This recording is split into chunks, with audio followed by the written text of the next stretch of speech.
Hi, Mars! Ako pa nga pala si Miko Cruz.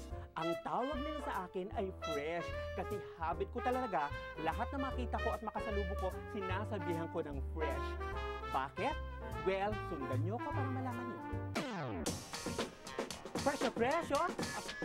Fresh na fresh! Fresh na fresh, oh! Diba? Nagsimula yan nung college days ko sa CEU. Pag nakasalubong ko yung tao, parang, teka, mabati ko ata to.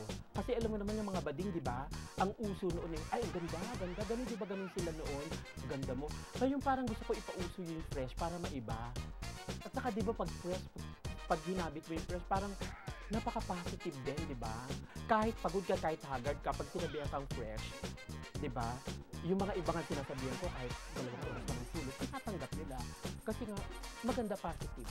Alam nyo, dumami talaga ang friends ko nung naipauso ko yung salitang Fresh. Kahit yung mga hindi ko kakilala, pero lahat sila naging kaibigan ko.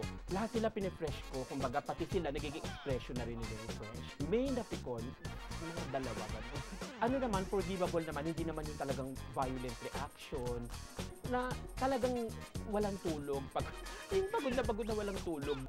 Wala akong pinipiling tao pagdating sa pagsabi ng Fresh. Halos lahat pinifresh ko siya, kay artista yan, politiko, mataas ang posisyon sa isang office or network, lahat pinifresh ko yan. Kumbaga, habit ko na talaga yan.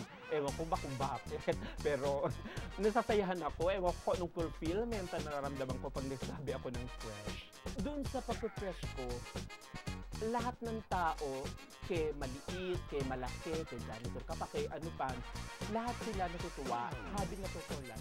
Icon na tong Fresh. Kumbaga, ginamit na nga sa StarTalk, di ba? Yun.